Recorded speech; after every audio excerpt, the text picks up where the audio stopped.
உலக மக்கள் எல்லோருக்கும் வணக்கம். சிவம் ஜோதிடம் வாயிலாக நான் உங்கள் ஜி கோபால் பேசுகிறேன். இன்னைக்கு நாம் பேசக்கூடிய பலன் என்ன அப்படின்னா மார்ச் மாத பலன்கள். அப்போ அந்த மார்ச் மாதத்தில் கடக ராசிக்காரங்களுக்கு பலன் எப்படி இருக்க போகிறது அப்படிங்கிறது தான் இதில் நம்ம கணிச்சு இப்போ அந்த பலன் நம்ம சொல்கிறோம். அப்போது இந்த மார்ச் மாதத்தில் கடக ராசிக்கு கிரகங்களுடைய அமைப்பு எப்படி இருக்குது அப்படின்னா, கடக ராசிக்கு 2ஆம் இடத்தில் கேது, 8ஆம் இடத்தில் ராகு புதன், 7ஆம் இடத்தில் செவ்வாய், அது போக 9ஆம் இடத்தில் உச்ச பலம் பெற்ற சுக்கிரன் சனி, 12ஆம் இடத்தில் குரு பகவான். அப்போ இந்த கிரகங்களுடைய அமைப்பாகப்பட்டது கடக ராசிக்காரங்களுக்கு எந்த விதமான பலனை கொடுக்கும். அப்போ கடகராசி, அப்போ கடக ராசிக்காகப்பட்டது 4ஆம் இடத்து அதிபதியும் 11ஆம் இடத்து அதிபதியுமான சுக்கிர பகவான் இன்னைக்கு 9ஆம் இடத்துல சனியோடு இணைந்து உச்ச பலம் ஆயிருக்கிறார். அப்போ இது நல்லதா கெட்டதா அப்படின்னா, கண்டிப்பாக கடக ராசிக்காரங்களுக்கு ஒரு மாற்றத்தையும் ஒரு உயர்வையும் ஒரு மனசுக்குள்ள ஒரு நல்ல தெம்பையும் ஒரு தைரியத்தையும் தான் எடுக்கக்கூடிய காரியங்களில் நாம் எப்படியாக இருந்தாலும் நம்ம ஜெயிச்சிருவோம், இந்த காரியத்தை நம்ம சாதிச்சிருவோம் அப்படிங்கிற பலத்தையும் கடக ராசிக்காரங்களுக்கு உருவாக்கும். எப்படி சார் இப்படி சொல்றீங்க அப்படின்னு கேட்குறீங்களா? கண்டிப்பாக உங்களுக்கு 9ஆம் இடம் அப்படிங்கிறது குருடைய வீடு. அந்த குருடைய வீட்டில் சுக்கிர பகவான் உங்களுக்கு இப்போ உச்ச பலம் வாங்கியிருக்கிறார். அப்போ அந்த 9ஆம் இடம் பாக்யஸ்தானத்தில் ஒரு கலஸ்தர காரகன், அதே சமயத்தில் ஒரு பொண்ணும் பொருளும் சேர்க்கையாகனாலும் சுக்கிரன் நல்லா இருக்கணும், ஒரு ஆடம்பர வாழ்க்கை வாழணும்னாலும் சுக்கிர பகவான் நல்லா இருக்கணும், ஒரு நல்ல வீடு காரு பங்களா வச்சு வாழணும்னாலும் சுக்கிரன் நல்லா இருக்கணும். அந்த சுக்கிர பகவான் ஆப்பட்டது 9ஆம் இடத்தில் உச்ச பலம் வாங்கி இருப்பது கடக ராசிக்காரங்களுக்கு ஒரு நல்ல பலனை உருவாக்கி கொடுக்கும். கடகராசிக்காரங்களே, உங்களுக்கு எவ்வளவு வறுமை இருந்தாலும் சரி, எவ்வளவு கஷ்டத்தில் இருந்தாலும் சரி, நீங்கள் எதை இழந்திருந்தாலும் சரி, இந்த பீரியட்ல இந்த மார்ச் மாசத்திலேயே ஒரு 24ஆம் தேதிக்குள்ள கண்டிப்பாக உங்களுடைய வாழ்க்கையில ஒரு மிகப்பெரிய மாற்றத்தை, ஒரு ஏற்றத்தை, ஒரு உயர்வை இந்த சுக்கிர பகவான் கொடுத்தே தீர்வார். ஏன் சொல்ற அப்படின்னா, அந்த சுக்கிர பகவான் இருக்கக்கூடிய ஸ்தானம் 9ஆம் இடம், அங்கு உச்சபலம். அப்ப அந்த உச்சபலம் அடைவதால் கண்டிப்பாக அந்த பாக்கியஸ்தானத்தில் இருந்து உங்களுடைய வாழ்க்கையில் எனக்கு பாக்கியமே இல்லை, எனக்கு எல்லாமே நஷ்டத்தில் தான் போகுது, எனக்கு தொழிலும் சரியில்லை, குடும்பமும் சரியில்லை, பெற்ற மக்களும் சரியில்லை அப்படின்னு வருத்தத்திலையும் வேதனையிலும் வாழ்ந்துட்டு இருக்கக்கூடிய கடகராசிக்காரங்களுக்கு இப்போ இந்த சுக்கிர பகவான் ஆகப்பட்டது இதற்கு முன்னாண்ட நான் சொன்ன மைனஸ் பாயிண்ட் எல்லாத்தையுமே அழிச்சிருங்க. இதற்கு மேலே எல்லாமே உங்களுக்கு ஒரு பிளஸ் பாயிண்டாக தான் நடக்கும். அப்போ மக்களால் நிம்மதி, குடும்பத்தில் இருக்கக்கூடிய பிரச்சனைகள் கண்டிப்பாக 90% உங்களுக்கு தீர்ந்துடும். குடும்பத்தில் மனஸ்தாபமோ மனசங்கடமோ இல்லை உங்களுக்கு பிடிக்காததை உங்களுடைய கணவர் செய்கிறாரு, கணவருக்கு பிடிக்காததை மனைவி செய்கிறாங்க அப்படின்னா இந்த பிரச்சனைகள் கண்டிப்பாக தீரும்.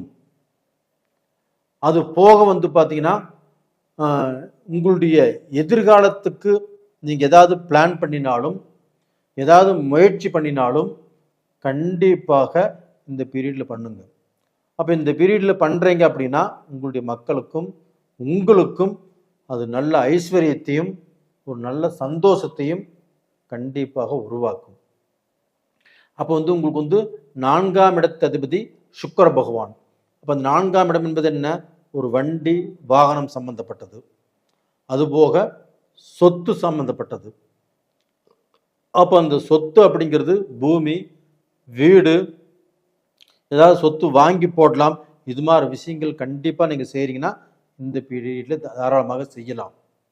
அப்போ வந்து பார்த்தீங்கன்னா நீங்கள் கடன் பட்டு வாங்கி போட்டாலும் கடனை கட்டிடுவீங்க, அந்த சொத்து மிச்சமாயிடும். அது போக பார்த்தீங்கன்னா உங்களுக்கு வந்து புத்திர பாக்கியம், குழந்தை செல்வம், அந்த குழந்தை செல்வம் உங்களுக்கு கிடைப்பதற்கும் இந்த பீரியடில் செவ்வாய் பகவானும் நல்லா இருக்கிறாங்க. ஆனால் அதே சமயத்தில் அந்த குரு பகவான் ஆகப்பட்டது உங்களுக்கு 6ஆம் இடத்தை பார்க்குறாங்க, 8ஆம் இடத்தை பார்க்குறாங்க. எங்கிருந்து? 12ஆம் இடத்துல இருந்து.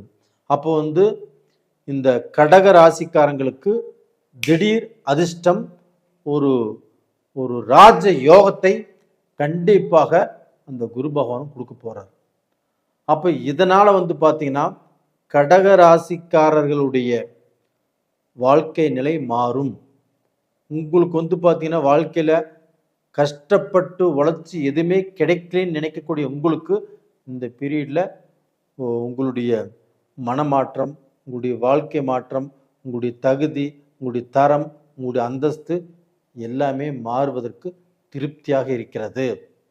அப்போ 2ஆம் இடத்துல கேது பகவான் இருக்கிறாங்க. இப்போ அப்போ இந்த 2ஆம் இடத்துல இருக்கக்கூடிய கேது பகவான் உங்களுக்கு வரக்கூடிய வரன், இப்போ கல்யாணமாகாமல் இருக்குது, ஒரு பொண்ணு பார்க்குறீங்க, இது தடுங்கலாகும்.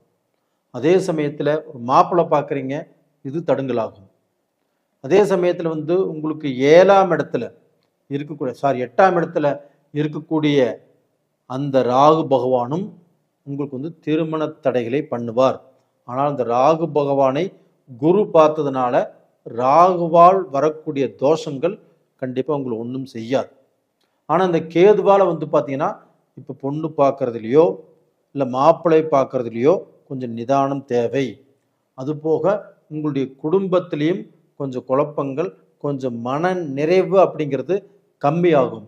ஆனால் அதே சமயத்தில் இந்த சுக்கிர பகவான் 9ஆம் இடத்துல இருக்கிறதுனால குடும்பத்தை பற்றி கவலைப்பட வேண்டாம். அப்போ குடும்பத்தில் இழந்த சந்தோஷங்களை மீட்டு தருவார் அந்த சுக்கிர பகவான். அப்போ குடும்பத்தில் அந்த மன நிறைவு, மன நிம்மதி அப்படிங்கிறது கிடைக்கும். அப்போ டோட்டலாக பார்த்தீங்கன்னா இந்த சமயத்தில் பொண்ணு பார்க்கறது இல்லை மாப்பிள்ளை பார்க்கறது அப்படிங்கிறத அடுத்த மாதம் தள்ளி போடுங்க. இப்போ இந்த சமயத்தில் பார்த்துக்கலாம், ஆனால் அதை முடிவு பண்ணக்கூடிய அந்த டைம்ங்கிறது இப்போ நல்லா இல்லை. இது போக வந்து பார்த்தீங்கன்னா இந்த புதன் பகவானும் 3, 6, 7, 8, அப்போ அந்த புதன் பகவானும் இன்னைக்கு வந்து பார்த்தீங்கன்னா 8ஆம் இடத்துல இருக்கிறாங்க. அப்போ அந்த புதன் பகவான் ஆப்பட்டதும் உங்களுக்கு வந்து 3ஆம் இடத்துக்குரிய கிரகம் 8ஆம் இடத்துல இருக்கிறாங்க அப்படின்னா குரு பார்வையில் இருக்கிறாங்க. அதனால் உங்களுக்கு வந்து படிப்போ இல்லை உயர் கல்வியோ இல்லை வந்து பார்த்தீங்கன்னா நீங்கள் ஒரு வேலைக்கு போகிறதோ இது எதுவுமே தடைப்படாது. அப்போ அந்த புதனால் கண்டிப்பாக நல்லது நடக்கும், தைரியமாக இருங்க. அப்போ இன்னைக்கு சூழ்நிலை ஆகப்பட்டது இந்த கேது சரியில்லை. அது போக வந்து பார்த்தீங்கன்னா இந்த சனி பகவான் ஆகப்பட்டது 9ஆம் இடத்துல இருக்கிறாங்க அப்படின்னா 3, 6, 7ஆம் இடத்துக்குரிய கிரகம் 9ஆம் இடத்துல இருக்கிறாங்க அப்படின்னா உச்சம் பெற்ற சுக்கரனோடு சனி இருக்கிறதுனால ஒன்றும் பயப்பட வேண்டியது இல்லை, தைரியமாக இருக்கலாம்.